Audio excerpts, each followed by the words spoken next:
السلام عليكم ورحمة الله تعالى وبركاته وإذن سلامي دمانتين ومع العقال ما انت هدو إلهي waxaan rabaa in halkan kugu soo gudbiyo 5 qodob oo ay tahay inaad ka ogaatid nafsadaada.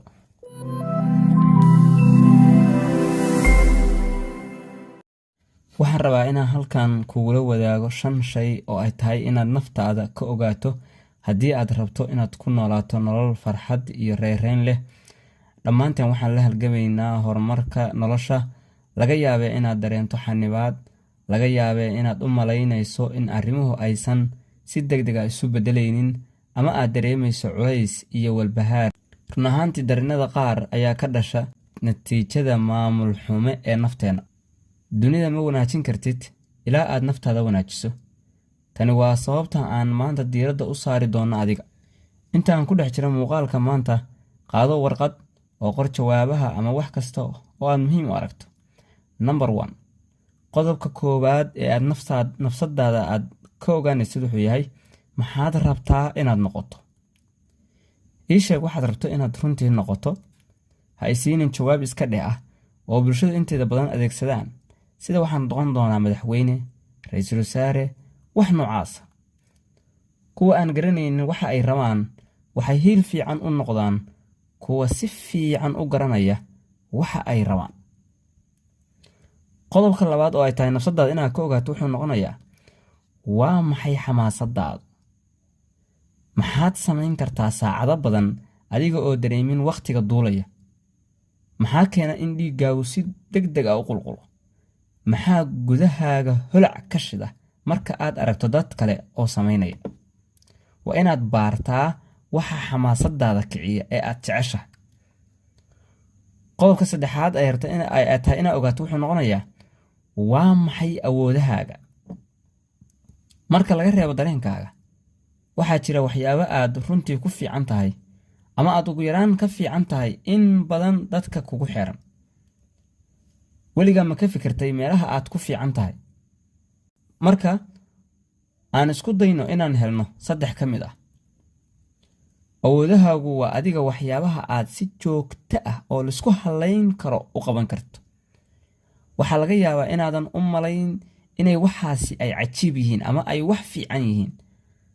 Laakiin kuwa kale ayaa ku shaqaysta waa isla waxyaabihii adiga aad awood u lahayd laakiin aan muhiimka kula ahayn.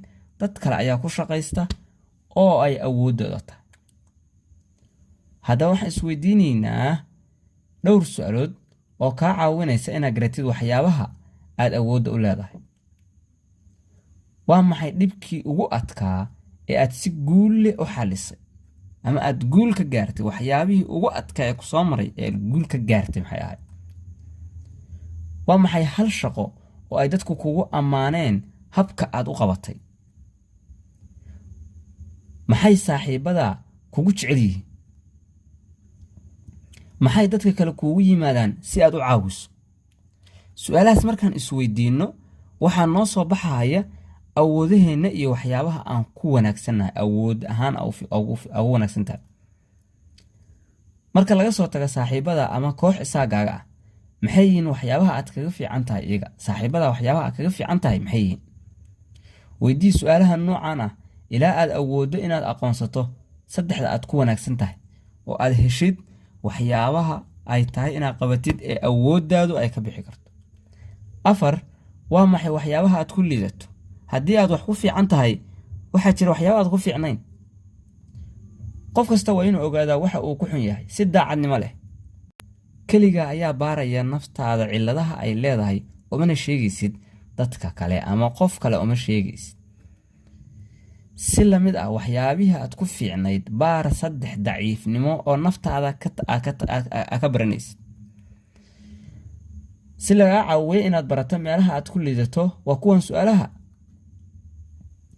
Waa maxay shaqooyinkii aad u malaynayso inay caajis yihiin? Shaqooyinka aad u malaynayso inay caajiska yihiin ama ay adiga caajis kuu keenayaan waa maxay? Waa maxay shaqooyinka ama waxqabadyada kugu adag? Marka qod oo sii qod oo baar oo sii baar ilaa aad si wanaagsan oo daacadnimo leh u fahanto waxyaabaha aad ku liidatid. Qodobkan ugu dambeeya wuxuu noqonayaa maxaa ku farxad geliya? tani waa mid ka mid ah su'aalaha aan had iyo jeer weydiino marka aan rabno inaan si dhab ah qof u baranno. waa su'aal adag soo maaha. dadka markaan rabno inaan baranno qofkan dabeecadihiisa iyo wuxuu yahay waxaan idhahnaa maxaa badanaa ku farxad geliya. marka hadda waynu ku weydiinaynaa maxaa kaa dhiga mid faraxsan oo aad iyo aad u faraxsan? goorme ayay ahayd markii kuugu dambaysay ee aad runtii faraxsanayd? waxaa laga yaabaa inaad xasuusato dhacdo ama xaalad. waxaad xitaa laga yaabaa inaad maskaxdaada ku haysata sawirro oo wakhtigaas waxyaabihii ku farxad gelinaya ah. muuqaalkan like dheh, subscribe button-kana taabo, aniga i farxad geli. okay, mahadsanid. qof kasta oo raba inuu ku noolaado nolol buuxda wuxuu u baahan yahay inuu fahmo waxyaabaha farxad geliya. soo dhawaada akhyaarta, mahadsanidin. inaad muuqaaladeena si bilaasha ku daawatid waa mid aan ugu talagalnay oo waqti badan gelinay.